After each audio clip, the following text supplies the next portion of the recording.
ऐसा हो सकता है कि कोई भी पाप करे और नरक लोक भी न जाए? बोले नहीं, ऐसा नहीं हो सकता। पाप किए तो दंड मिलेगा, आप प्रायश्चित कर लोगे और उसको वापस दोहराओगे। अगर आप उसे प्रायश्चित करोगे, वापस दोहराओगे नहीं, तो दंड कम हो जाएगा।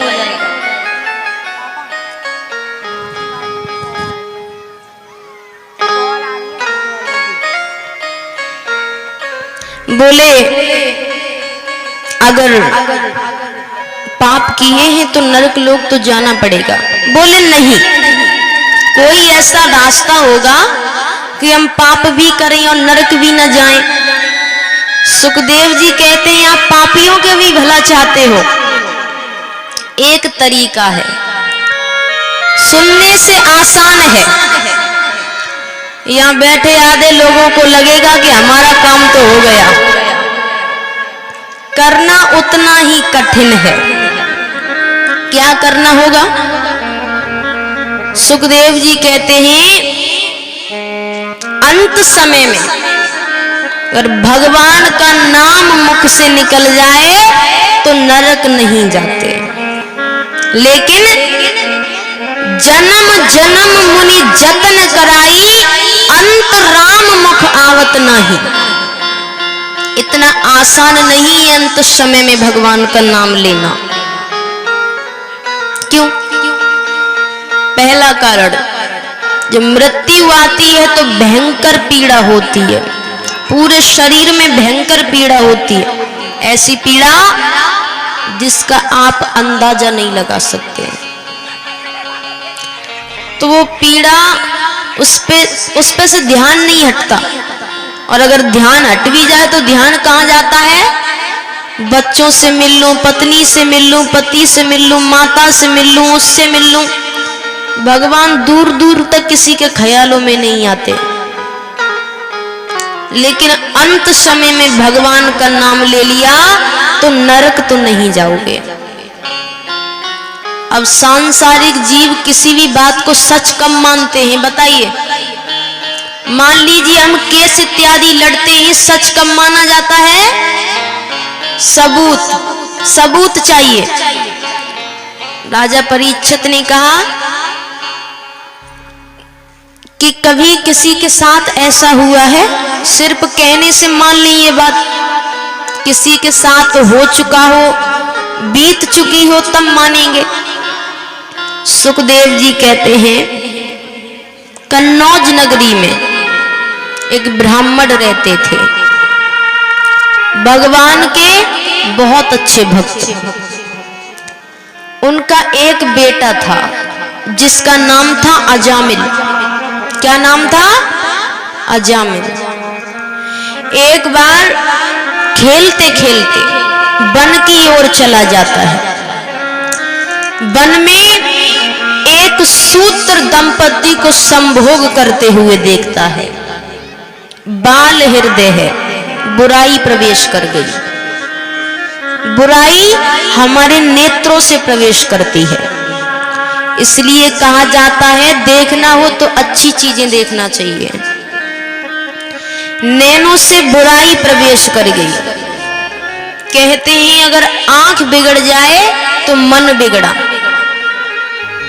कुछ देखा, मन में ख्याल आया तो आंख बिगड़ी, मन बिगड़ा, मन बिगड़ा तो चरित्र बिगड़ा, चरित्र बिगड़ गया फिर वो करना चाहोगे तो आंख बिगड़ी, मन बिगड़ा, चरित्र बिगड़ा, चरित्र बिगड़ा तो जीवन बिगड़ गया। चरित्र जीवन में कुछ नहीं बचने देता। अगर चरित्र सही नहीं है तो छोटा सा बालक है, बाल हृदय है, बुराई मन में प्रवेश कर गई। अब बुराई अगर एक अवगुण आ जाए ना तो अपने भाई बंधुओं को भी बुला लेती है। अब धीरे धीरे चीजें बिगड़ने लगी। उसे मदरा चाहिए, पिता से पैसे मांग नहीं सकते तो चोरी करने लगा। समय बीतता जाता है, पिताजी की मृत्यु हो गई, कई विवाह किए उसने, कई स्त्रियों को अपने साथ रखने लगा। बड़ा सा महल है, डकैतियां डाल के खड़ा किया। उस नगरी में एक ऋषि 100 वर्षों की तपस्या कर करके उठते हैं। उसने कहा मुझे एक ब्राह्मण का घर चाहिए, एक रात बितानी है। सबने कहा ब्राह्मण तो है पर ब्राह्मण कहने लायक नहीं है। ऋषि ने कहा मुझे क्या करना, मुझे तो रात बितानी है। ठीक है, उससे कहा गया अब इतना बड़ा महल है, कहीं कमरे हैं। उन्होंने एक कमरा दे दिया रहने के लिए अजामिल ने। तो महाराज उन्होंने कमरा दे दिया रहने के लिए। अब एक रात है, अजामिल तो उसे गलत कार्यों में बिता रहे हैं और वहीं वो ऋषि भगवान का नाम जाप करके बिता रहे हैं। अब सिद्ध ऋषि थे, सब कुछ उन्होंने रात में ही समझ लिया, कौन क्या है, क्यों किया, कैसे किया। सुबह दोनों उठते हैं, अब जाने लगते हैं। तो ऋषि ने कहा तुमने मेरी सहायता की है, कुछ मांग लो। अजामिल ने कहा मेरे पास सब कुछ है, आप जाइए। आपने एक रात रुकने के लिए कहा, एक रात सुबह हो गई, अब आप जाइए। ऋषि ने कहा ठीक है, लेकिन मेरी एक बात मान लो, तुम्हारी पत्नी के जो 10वां गर्भ है, संतान होने वाली है। बोले हाँ। बोले उसके जो बच्चा होगा उसका नाम तुम नारायण रखना। क्या रखना? नारायण। उसने कहा ठीक है। ऋषि चले जाते हैं। अब जैसा उसने वचन दिया, जैसे ही पुत्र होता है उसका नाम रख दिया नारायण। अब क्योंकि घर का सबसे छोटा बालक है तो मोह ज्यादा है, उससे मोह ज्यादा है तो दिन भर उसके मुख में एक ही नाम रहता, नारायण इधर आना, नारायण भोजन कर लो, नारायण कहाँ गया, नारायण को बुलाओ, नारायण को घुमाने ले जाओ, नारायण को ये दिलाओ। नारायण नारायण सारे दिन साल बीतते हैं। अंत समय आता है, अंत समय में यम के दूत लेने आते, खींच कर ले जाते। वो डर जाता है, वो जोर से चिल्लाने लगता है नारायण मुझे बचाओ, नारायण मुझे बचाओ। भगवान नींद से उठते हैं, अपने पार्षदों को भेजते हैं, जाकर देखो उसकी सहायता करो। भगवान के पार्षदों को देखकर यम के दूत भाग जाते हैं। यमराज भगवान के पास जाते हैं। यमराज कहते हैं प्रभु आपका किसी भक्त का अंत समय आए में नहीं जाता, पर ऐसे पापी के लिए आपके पार्षद क्यों आए? भगवान कहते हैं पापी हो या पुण्य करने वाला हो, तुम्हें पता है जो अंत समय में मेरा नाम ले ले वो नरक नहीं जाता। अरे यमराज ने कहा वो आपको नहीं बुला रहा है, वो अपने पुत्र नारायण का नाम ले रहा था। भगवान कहते हैं पुत्र समझकर या पिता समझकर, मित्र समझकर या शत्रु समझकर, नाम तो मेरा ही ले रहा है। तो महाराज अब इस कथा से आपको क्या सीख मिलती है? ये सारी चीजें क्या हैं? ये भगवान के कुछ तरीके हैं आपको अपने पास बुलाने के। जैसे मान लीजिए कई बार पति पत्नी घर में रहते हैं, एक छोटा बच्चा है, बहुत छोटा, तो कई बार पति पत्नी के बीच झगड़ा हो जाता है, तो गुस्सा किसके ऊपर उतारते हैं? बच्चों पर। पति पत्नी झगड़ा कर लेते हैं, गुस्सा बच्चों के ऊपर उतारते हैं। किसी दिन झगड़े के चक्कर में बच्चों को डांट भी लग जाती है और हाथ भी उठा दिया। बड़ा बच्चा तो समझ जाता है, पर छोटा जो नादान है वो आपसे डर जाता है, फिर वो आपके पास नहीं आता।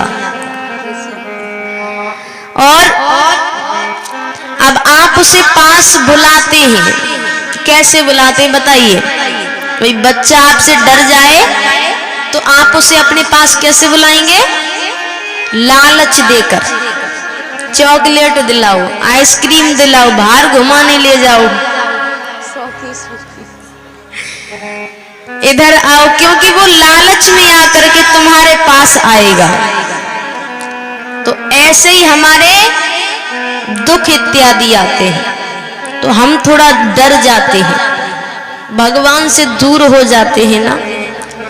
भगवान लालच देकर, सांसारिक लालच तो भगवान देंगे नहीं, तो आपको खुद प्राप्त करना पड़ता है, क्योंकि उसके लिए भगवान ने कहा ये कर्म करो पहले, फल अपने आप मिल जाएगा, मेहनत करो सफलता मिलेगी। वो लालच देकर भगवान वो लालच नहीं देते। भगवान कौन से लालच देते हैं? जो आपके हाथ में नहीं है। कल्याण कर दूंगा, नरक नहीं जाने मिलेगा, सारे पाप कट जाएंगे, लेकिन मेरे पास आओ तो सही, अपने पास बुलाते हैं। तो ये क्या है? ये है भगवान कहते हैं बच्चों के नाम हमेशा भगवान के नाम पर रखो। इसलिए हमारे बुजुर्ग बच्चों के नाम भगवान के नाम पर रखते थे कि पूजा पाठ के दिन, पूजा पाठ तो कर नहीं सकते ना, कोई नहीं करता, लेकिन अगर बच्चों के नाम भगवान के नाम पर हैं तो पूरे दिन भगवान का नाम मुख से निकलता रहेगा। कभी कोई अच्छा कार्य करने के लिए भगवान का नाम मुख में आता रहेगा। भगवान कहते हैं कि मैंने इनको नहीं छोड़ा, पर इन्होंने मुझे छोड़ करके रखा है, ये मेरे पास नहीं आते। भगवान को अपना बना करके पुकारो। देखिए एक सेठ जी हैं, बहुत बड़े सेठ जी, कंपनी में एक कर्मचारी काम कर रहा है, बहुत पढ़ा लिखा, ईमानदार, मेहनती, उसे महीने के 60-70 हजार मिलते हैं, अच्छी कमाई है। वहीं सेठ जी का बेटा है जो इतना अयोग्य है, जो उसे महीने के कोई 100 रुपए भी नहीं देगा, इतना अयोग्य। लेकिन जब सेठ जी की मृत्यु हो जाती है, सेठ जी की पूरी जायदाद थी किसके नाम होती है? कर्मचारी के नाम पर नहीं, बेटे के नाम पर, क्योंकि वो अपना है। तो योग्यता में वो ताकत नहीं जो अपनेपन में है। बच्चा बड़ी से बड़ी गलती कर दे, फिर भी वो माता पिता के पास आता है, क्योंकि उसे पता है मैं कितनी भी गलती कर दूं ये मेरा साथ नहीं छोड़ेंगे, यही मुझे ठीक करेंगे। तो भरोसा भगवान पर आपको रखना है, कैसे भी हो, अच्छे हैं, बुरे हैं, पुण्य करने वाले हैं, पापी हैं तो आपके ही, पर संभालना भी आपको ही है।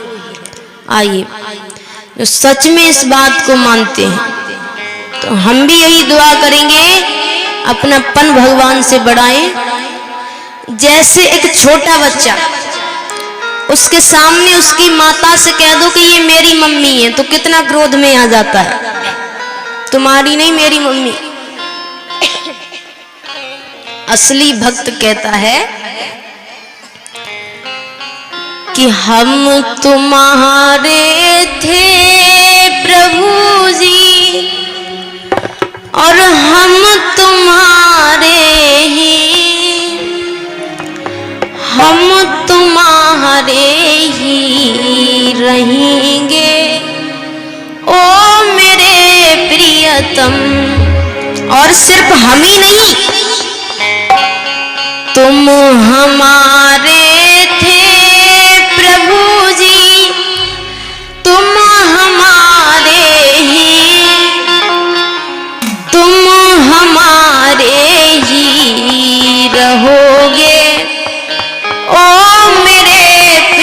प्रियतम। आइए, जो सच में इस बात को मानते हैं उठाइए पूरे पूरे हाथ एकदम लंबे लंबे और तालियां एक साथ। हम तुम्हारे थे प्रभु जी, हम तुम्हारे हैं, हम तुम्हारे ही रहेंगे ओ मेरे प्रियतम। तुम हमारे थे प्रभु जी, तुम हमारे हो, तुम हमारे ही रहोगे ओ मेरे प्रियतम। तालियां जोरदार।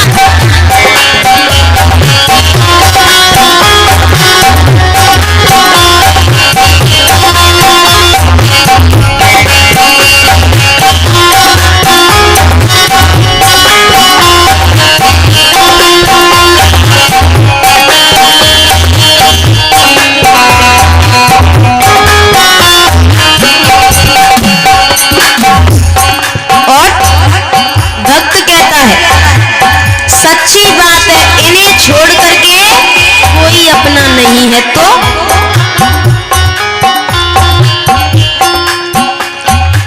तुम्हें छोड़कर नंद दुलारे कोई न मीत हमारो, किसके द्वारे जाए पुकारो कोई न और सहारो।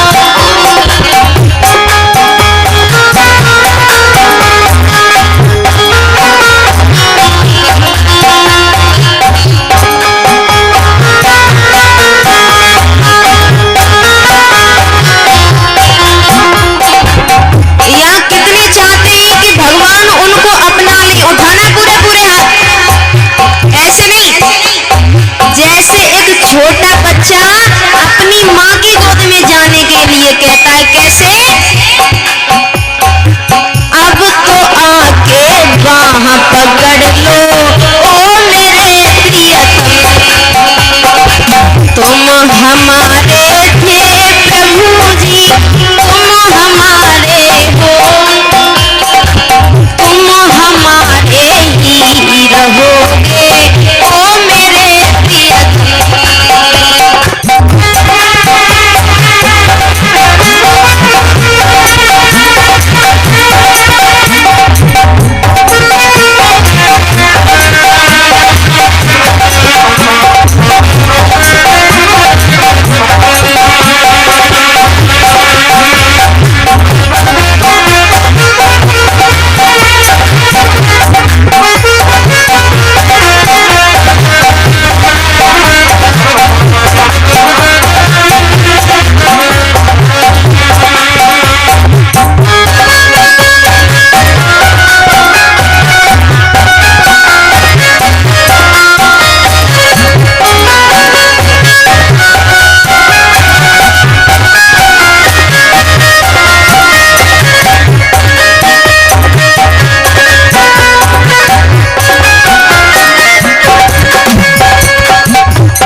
सच्ची बात बताओ, एकदम सच्ची, झूठ मत बोलना दरबार में।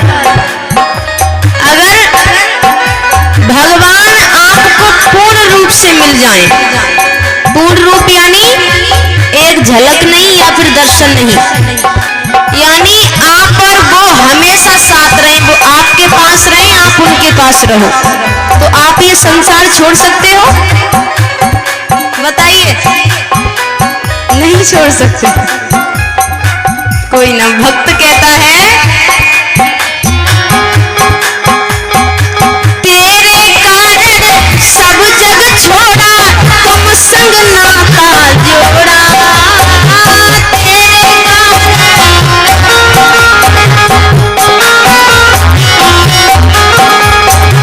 एक बार प्रभु बस ये कह दो, तू मेरा मैं तेरा। एक बार प्रभु बस ये कह दो,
सीने से लगा लो ओ मेरे प्रियतम।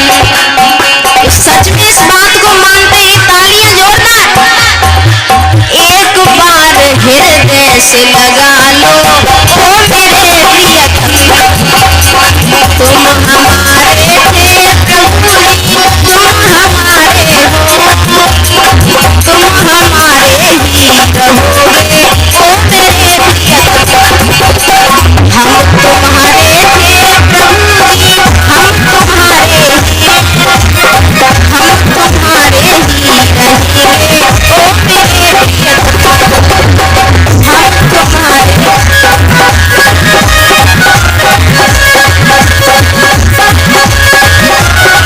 तुम्हारे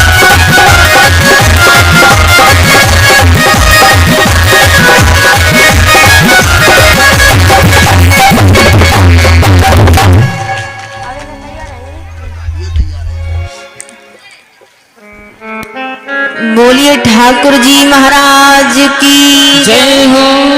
तो महाराज अब यहाँ पर छोटी सी कथा आती है दक्ष राजा की। उन्होंने तपस्या की ब्रह्मा जी की, उन्हें प्रश्न किया।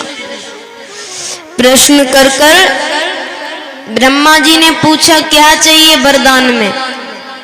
बोले मुझे वरदान दीजिए, मैं जितनी संतान प्रकट कर सकूं उतनी संतान प्रकट करूं। ब्रह्मा जी ने सोचा कि सृष्टि की रचना का कार्य तो आगे बढ़ाना ही है। उन्होंने कह दिया तथास्तु। अब यहाँ पर सबसे पहले राजा ने 10,000 बालकों की रचना की, लड़के।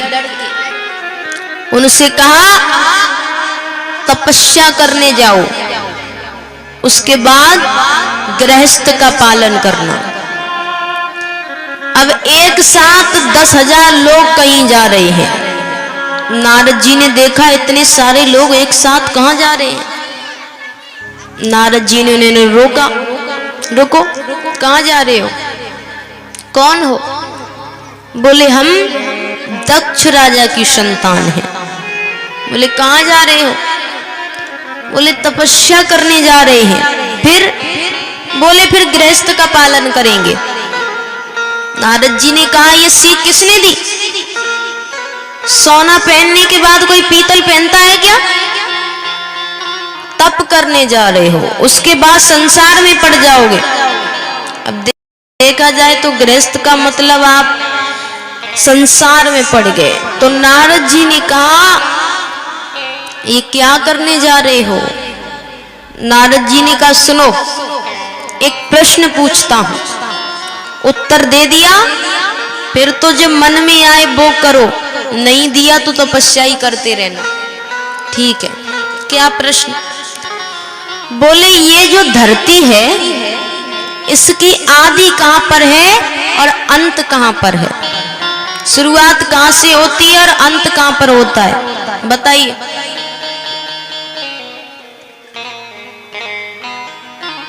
नारद जी ने जब उनसे पूछा,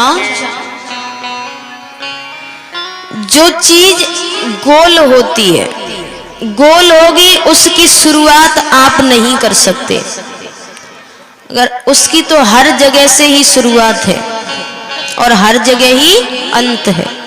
नहीं जवाब दे पाए। बोले जाओ आप तपस्या करो जाके। चले गए। दक्ष राजा को बड़ा गुस्सा आता है, क्या कर सकते। वही बात है ना, पिता अगर बड़े हों बच्चा कुछ बोल नहीं पाते। नारद जी किसके बेटे हैं, ब्रह्मा जी के। दक्ष राजा ने कहा छोड़ो। फिर 1000 बालकों की रचना की। उनसे भी कहा तपस्या करो फिर गृहस्थ का पालन करना। उनसे भी नारद जी मिलते हैं, उनसे भी वही प्रश्न किया, नहीं पता। तप करो। दक्ष राजा को क्रोध आ जाता है। क्रोध में आकर दक्ष राजा ने नारद जी को श्राप दे दिया कि तुम एक घड़ी से ज्यादा कहीं नहीं रुक सकते। एक घड़ी का मतलब एक घड़ी यानी एक पल होता है। तो अभी तक तो काम कर ही रहे हैं, नारद जी तो बंद थोड़ी हुए हैं। पहले घड़ी के हिसाब से टाइम चलता था, तो एक घड़ी यानी 24 मिनट, 24 मिनट एक घड़ी। तो नारद जी कहते हैं उतना मेरे लिए काफी है, मैं वैसे भी ज्यादा देर कहीं नहीं ठहरता और मेरे लिए हानिकारक भी है, मैं इससे ज्यादा कहीं रुक ही नहीं सकता। फिर नारद जी ने कहा आपने बिना सोचे समझे श्राप दे दिया, मुझसे पूछ तो लेते मैंने ऐसा क्यों किया। दक्ष राजा ने कहा क्यों किया? बोले आपने क्या रचनाएं की? दक्ष राजा ने कहा बालकों की रचनाएं की, 1000 10,000। बोले उतनी कन्याएं की? बोले नहीं। फिर गृहस्थ का पालन करेंगे, क्योंकि रचनाएं तो हो रही है ना, धीरे धीरे रचनाएं बढ़ रही हैं, उस हिसाब से संतुलित काम करना पड़ेगा। कितने बालक कितनी कन्याएं? नारद जी ने कहा बिना सोचे समझे 10,000 बालक, बिना सोचे समझे 1000 बालक, गृहस्थ का पालन करो। दक्ष राजा को अपनी गलती का एहसास हुआ, तो दक्ष राजा ने सबसे पहले 60,000 पुत्रियों की रचना की, कन्याओं की रचना की। इससे फिर संसार आगे बढ़ता है। अब चलते हैं, कल आपने दिति के वंश के बारे में सुना। 2 बालक हुए उन्हें, कौन से? हिरणाक्ष और हिरण्यकश्यप। हिरणाक्ष का भगवान वध करते हैं, अपने भाई का बदला लेना चाहते थे हिरण्यकश्यप। उनका विवाह होता है कयादु नामक कन्या से, जिनसे उन्हें पुत्र होता है प्रहलाद। बचपन से बच्चों को जो सिखाया गया, भगवान यानी राजा हिरण्यकश्यप। तो यहाँ पर बच्चों को सिखाया गया भगवान यानी राजा हिरण्यकश्यप। लेकिन अगर भगवान से युद्ध करना है तो उतनी शक्ति भी चाहिए। वो तपस्या करने जाते हैं। पत्नी से कहा मैं तपस्या करने जा रहा हूं, कब आऊंगा पता नहीं। ठीक है। वन में पहुंचे, एक पेड़ के नीचे बैठ जाते हैं। एक पेड़ के नीचे, एक पेड़ पर सूबा बैठा है। सूबा यानी तोता। और पता नहीं वो तोता कहां से उड़कर आया। जैसे ही राजा नीचे बैठते हैं, तोते ने कहा नारायण नारायण। राजा ने कहा आज दिन ही खराब है, तप करने आए शत्रु का नाम आ गया, अपने घर लौट कर आ जाते हैं। पत्नी ने कहा अरे इतनी जल्दी लौट कर आ गए? बोले नहीं, मैं तप करने गया था तो पेड़ पर एक तोता बैठा था, उसने कहा नारायण नारायण नारायण। पत्नी ने कहा पहली बार इस प्रकार मुख से भगवान का नाम लिया है। पत्नी ने कहा कुछ भी करके भगवान का नाम इनके मुख से 108 बार कहलवा दो, यानी एक माला करवा दो। बाकी तो कृपा भगवान ही करेंगे, लेकिन कैसे करें? भगवान का नाम ही नहीं लेते, हर बात पर शत्रु शत्रु कहते हैं।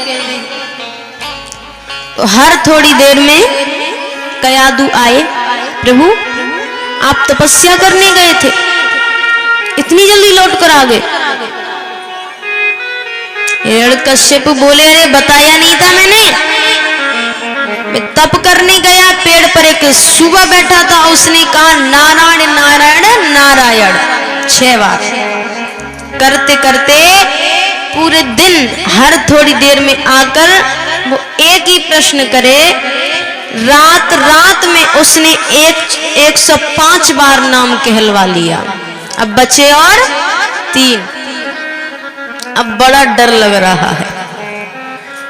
अब रात के समय दूध का गिलास देने जाती है, गिलास को रख दिया, दूर दरवाजे पर जाकर खड़ी हो गई।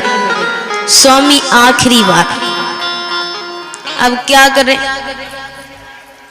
बच्चे इतना परेशान करते हैं कि दिमाग ठीक से नहीं चलता, कुछ भी याद नहीं रहता। आखिरी बार बता दीजिए, आप तो तप करने गए थे ना, इतनी जल्दी क्यों आ गए?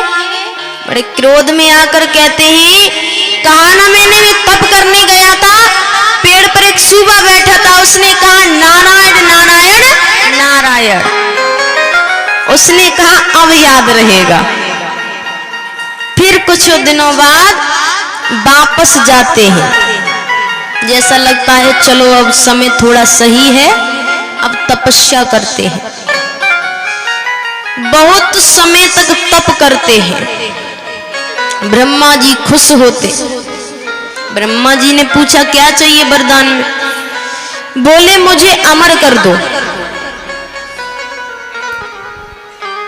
ध्यान दें, नई नई वीडियो देखने के लिए और देवी जी के अपने गांव की वीडियो देखने के लिए प्रेमलता शास्त्री स्टूडियो एटा व विशाल शास्त्री स्टूडियो एटा दोनों चैनल सब्सक्राइब करें। आपकी गांव की वीडियो मिलेंगी और हमारे अन्य प्रोग्राम भी मिलेंगे।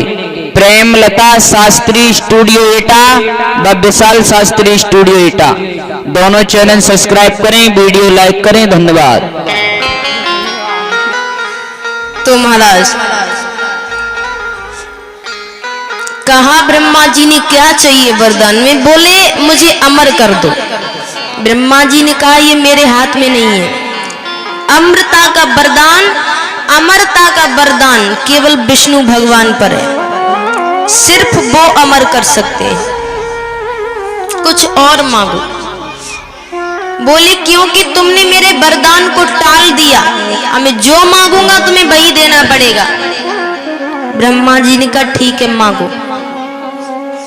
बोले 12 महीने होते हैं ना, 12 महीनों में से एक भी महीने में ना मरो, न घर के अंदर मरो न घर के बाहर मरो, न दिन में मरो न रात में मरो, न नर से मरो न पशु से मरो, न अस्त्र से मरो न शस्त्र से मरो। ब्रह्मा जी की बनाई गई सृष्टि में किसी से ना मरो। ब्रह्मा जी ने कह दिया तथास्तु। अब ये एक तरीके से तो अमृता का ही वरदान हो गया, कोई नहीं मार सकता।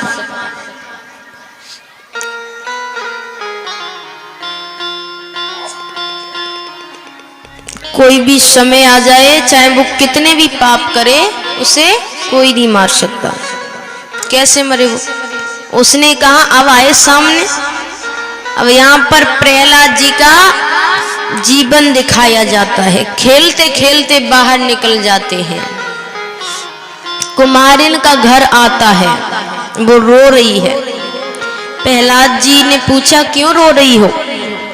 बोली मैंने बिल्ली के 2 बच्चे पाले थे, मैंने ध्यान नहीं दिया, वो इस मिट्टी के पात्र में जाकर बैठ गए, मैंने इसको आग पर रख दिया। प्रहलाद जी ने कहा तो इसमें रोने की क्या बात है?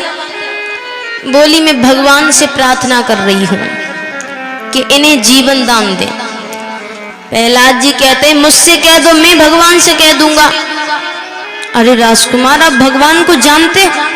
बोले हाँ, मैं उनके साथ ही तो रहता हूं, मेरे पिता ही तो भगवान हैं। बच्चों को हम बचपन से जो सिखाएंगे वो वही सीखेंगे। उनको बचपन से सिखाया गया भगवान यानी तुम्हारे पिता। तो उसने कहा मैं भगवान से कह देता हूं। कुमारिन ने कहा वो कोई भगवान भगवान नहीं है, बोलने से कोई भगवान नहीं बन जाता, वो साधारण सा जीव है। भगवान तो परम पिता परमेश्वर भगवान विष्णु है। कोई भी अच्छा बेटा अपने पिता के खिलाफ कुछ नहीं सुन सकता। उसने तलवार निकाली, वो राजा का बेटा है। उसने कहा मैं अपने भगवान को दिखा सकता हूं। तुम्हारे भगवान हैं तो सामने आने को कहो, वरना आज तुम्हारी मृत्यु निश्चित है। वो कुम्हारिन रोते रोते भगवान को बुलाती है। ये भगवान की लीलाएं हैं। भगवान को कैसे भी सामने आना था। कुम्हारिन भगवान को पुकारती है और पुकारते ही वहां पर साक्षात परम पिता परमेश्वर भगवान विष्णु विराट रूप में प्रहलाद जी के सामने आता है। बोलिए लक्ष्मी नारायण भगवान